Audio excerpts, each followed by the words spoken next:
Ignition sequence starts. 6, 5, 4, 3, 2, 1, 0. Liftoff. We have a liftoff.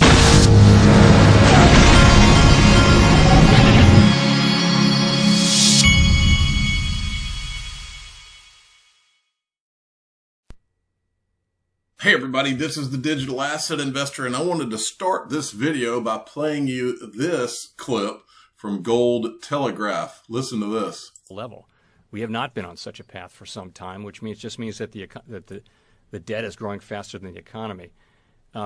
This is not the time to act on those concerns.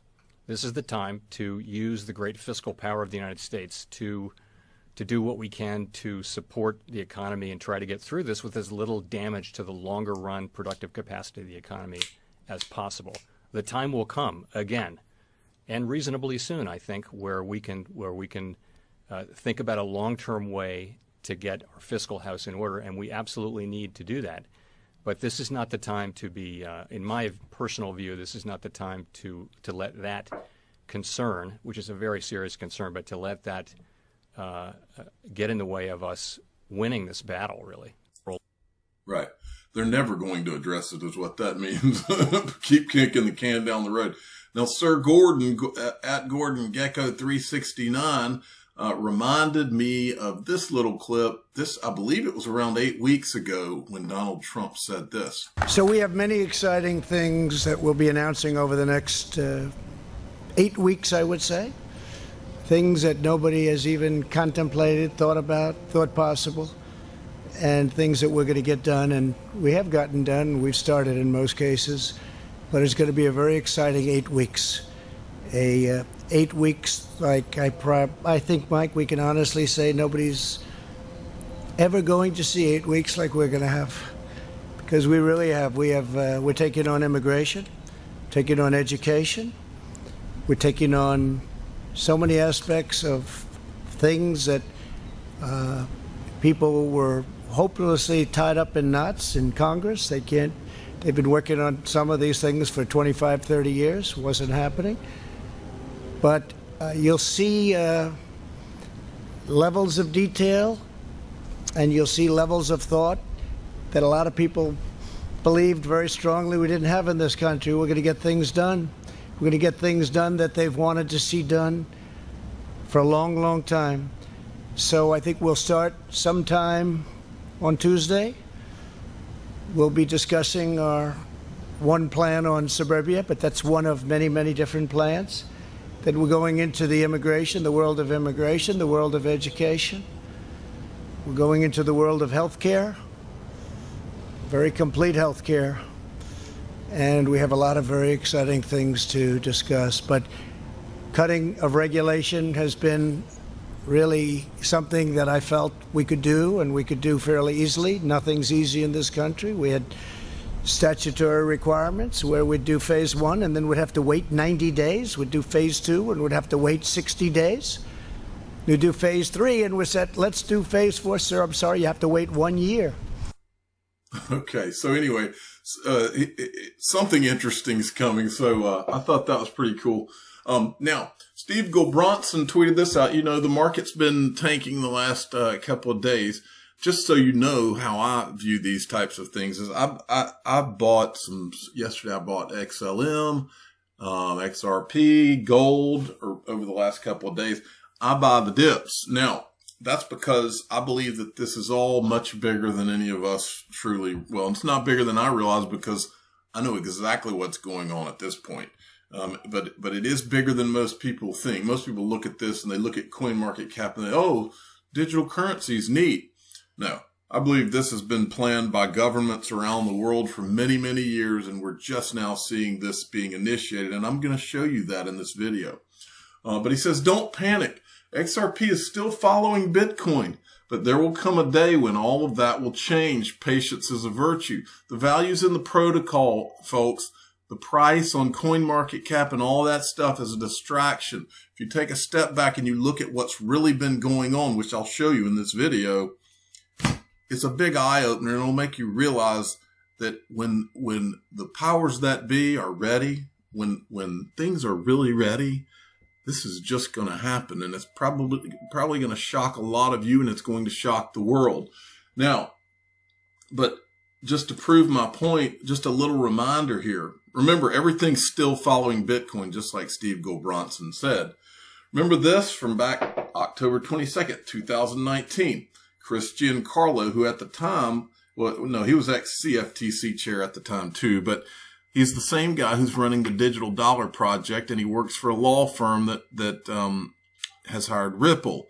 So this same guy admitted that the Trump administration popped the 2017 Bitcoin bubble intentionally. Well, if they popped the Bitcoin bubble intentionally, then why would they stop trying to control Bitcoin after that?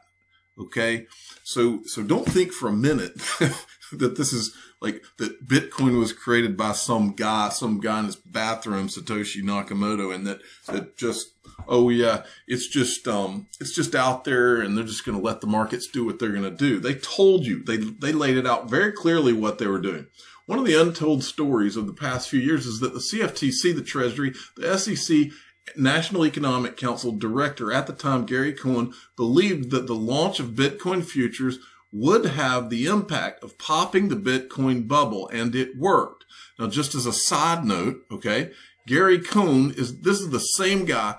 You remember that video I've shown you 1,000 times where you've got on stage, you have Glenn Hutchins from, who is in it on the board at the Digital Currency Group. He's sitting in the middle. On the left is the SEC chairman, Jay Clayton, and on the right is Gary Cohn. And that is when Glenn Hutchins is sitting there and explaining to them the value of the protocol.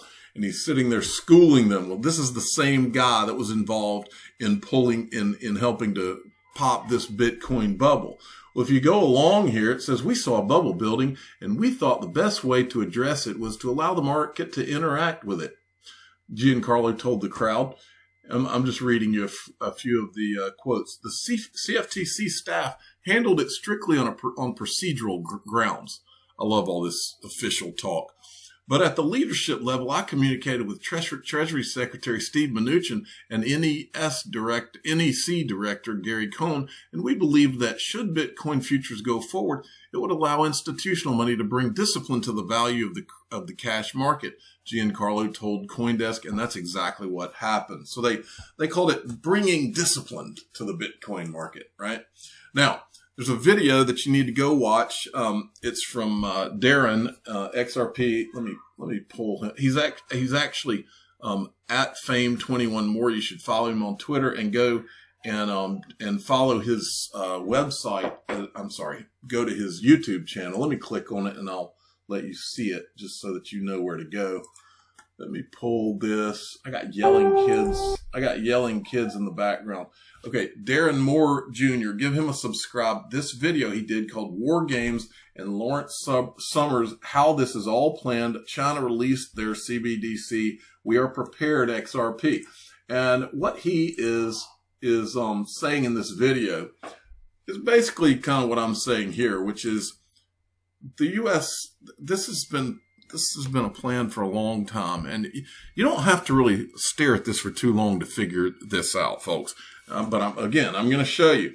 I believe that Larry, kind of what he's saying here, I believe Larry Summers. Now remember, Larry Summers, he's board advisor at Digital Currency Group, which owns Coinbase or a part of Coinbase and Ripple. And of course, Glenn Hutchins is one of the board members. All right. Now, but this video you need to go watch, okay? And it lays this out. But let's go back to Larry Summers now. Larry Summers, for you to understand all of this, you've got to see how he's been involved with what's going on all along. So it's all the way back. You can track it all the way probably back to around 2013, 2014. And you have to understand, this guy goes all the way up to the heights of government. He was in the Obama administration. This guy's one of the most important people in this whole thing. Watch this.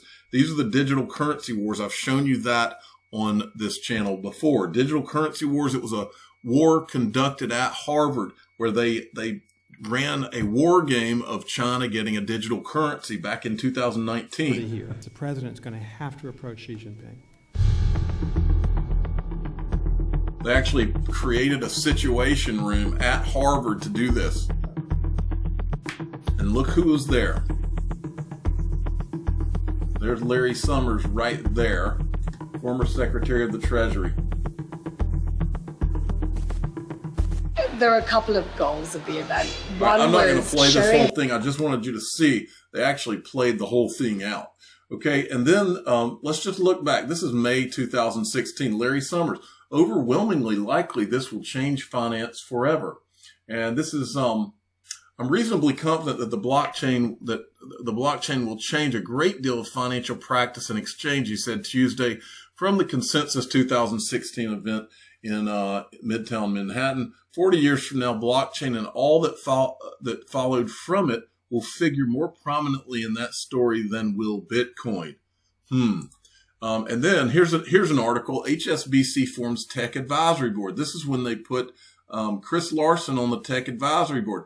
Well, they just happened to mention at the bottom, HSBC is following in the footsteps of Santander, which last year formed a 7-member tech-focused international advisory board chaired by former U.S. Treasury Secretary Larry Summers. And here he is. Mr. Larry Summers is the chairman of the International Advisory Board, which happens to be Santander's board, who happens to be a Ripple partner and investor. All right. And then there was this from The Economist. This is on October 20th, 2015. I've shown you this before.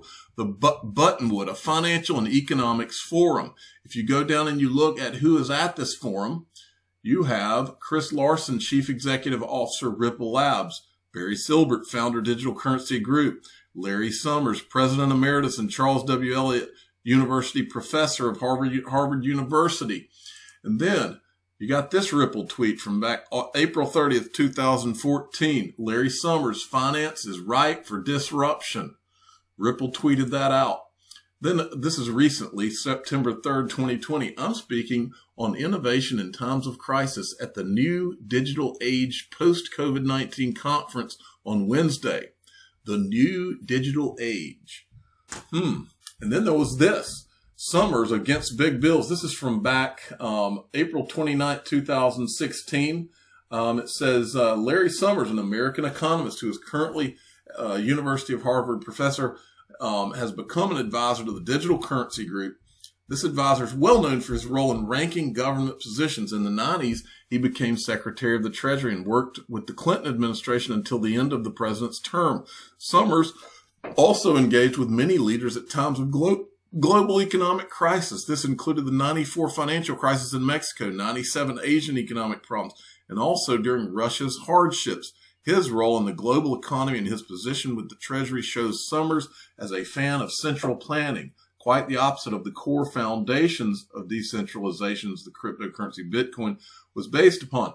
Now, as you go down here, you'll learn something else in this article that I didn't know. Even Western Union's investment in the Digital Currency Group could be called an ironic twist. Summers joining the community is even more strange, as most of his advice relies on central planning that probably wouldn't mix well with an industry focused on decentralized and disruption. Folks, Brad Garlinghouse told you a long time ago, you do not create these types of disruptions from without. You do it from within. And if you don't work with governments, they will bring out the tanks and the guns. Is anybody getting it yet? Now, former Obama advisor Larry Summers to critics, don't write off Bitcoin. Another article where he says, don't write off Bitcoin and blockchain, da-da-da-da. And then there was this. Do you remember this? Former Chief White House Advisor Gene Sperling joins Ripple Labs Board of Directors. Remember Gene Sperling?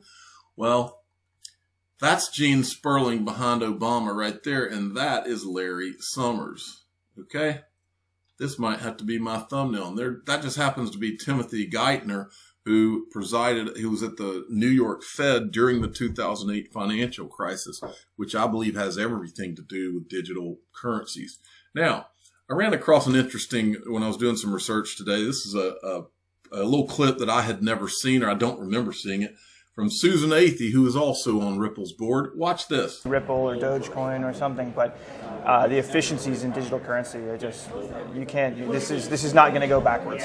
That's right. That's right. And I'm an advisor for Ripple. I mean, some of the things that I think that it's interesting in that space is that, they're talking to a lot of businesses about real problems businesses are facing, moving money around and just trying to solve their operational problems. And so one of the reasons that I think that this whole sector and the technology will grow is that the more you talk to businesses, the more you realize that they have many problems that are not well solved by the existing system. And the idea of a blockchain and the idea of a secure ledger is incredibly powerful, and it can solve lots of different problems. So even if something happened to Bitcoin, we still expect that technology to be adapted and used in other ways. Even if something happened to Bitcoin and they can't solve their problems with the existing system. This was back in 2014, folks. They knew they were going to replace the existing system back there. They knew there was going to be a global reset way back then. Now, I found this. These are some old videos from 2014 on this money and tech. Many of you will remember there's a Chris Larson video where there's a money and tech background. We've watched that a lot, and we've shown that on this channel. That's where I found this, and I started looking around at some old videos, and I found another one that's pretty interesting. Watch this. And look at the title: Google, SpaceX, Ripple Labs. Now and then we see a charitable hand sweep through the Bitcoin community where one fortunate company gives to another, and we like to take a look at some of the biggest stories. Here's our testament to investment. This week, investments soars by way of companies such as Google, France-based Orange, and several others. Internet search mogul Google has confirmed a $1 billion investment in SpaceX, a space exploration technology company based in Hawthorne, California. The company's valuation has since been brought up to a whopping $10 billion. Moving along, big data. Okay, so they announced Google is investing in SpaceX. And then let's go to this section in the same video right here. An array is Ripple Labs, the creator and developer of the Ripple Exchange Network and Ripple Payment Protocol. The company is on the verge of closing a $30 million funding round, which includes investors such as Google Ventures and IDG Capital Partners. Google's investing in the them investment too. brings Ripple's valuation to around $100 million. All right, so I decided I would, just out of curiosity, look, the Google Fidelity, they put $1 billion into SpaceX, and this is from January 20th of 2015. And January 27th, 2015, just 7 days, isn't that right? 7 days later, this comes out. Ripple Labs finalizing a $30 million funding round. And that would be with Andreessen Horowitz, Google Ventures, and IDG Capital Partners. So right at about the same time they're investing in SpaceX, Google decides that they're going to put more money towards Ripple. Pretty interesting. Hey, before I let you go, I wanted to show you this. A lot of you have been asking me about the unstoppable domains, and it's in the, I need to follow this, by the way. Unstoppable domains, the link if you want to go get some unstoppable domains, it's in the description of all my videos. You can just click on the link in there. But a lot of people don't realize you need to set it up. You have to download the Coinbase wallet to your phone, and this is a little video they created for it. But Coinbase Wallet is different than the Coinbase app. It's a separate thing from Coinbase app, okay? It's called Coinbase Wallet. But watch this. Really cool.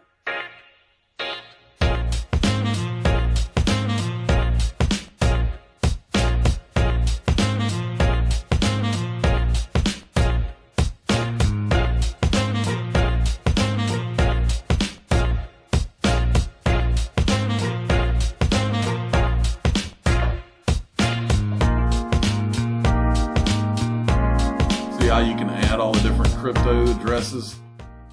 Very, very cool. And there are a lot of people that are going on to this and finding, I've had all kinds of people reach out to me and say, you're not going to believe the .crypto domain I got. And so people are doing that. I've bought a bunch of them myself. It's really cool. And there's an actual marketplace linked to Unstoppable Domains where you can go and put your domains up for sale.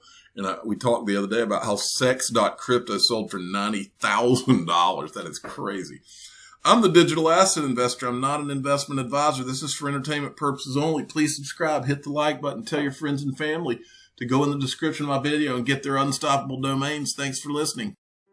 Every day, billions of people around the world are mocked, ridiculed, laughed at, and embarrassed by their friends, family, and even strangers. These people go through their days knowing there are secrets being kept from them. They hear the faint whispers behind closed doors. The information and knowledge is held very close and only shared with others who were fortunate enough to find out. Feeling lost, rejected, and ostracized, these people give up, never finding out what digital assets the digital asset investor holds. But there is hope. Join the free Digital Asset Investor email newsletter and find out what digital assets he owns each month, including investments he's considering. Click the link in the description of this video or go to digitalassetinvestornewsletter.com. Put an end to your days of gloom and depression. Join the greatest free digital asset email newsletter ever created.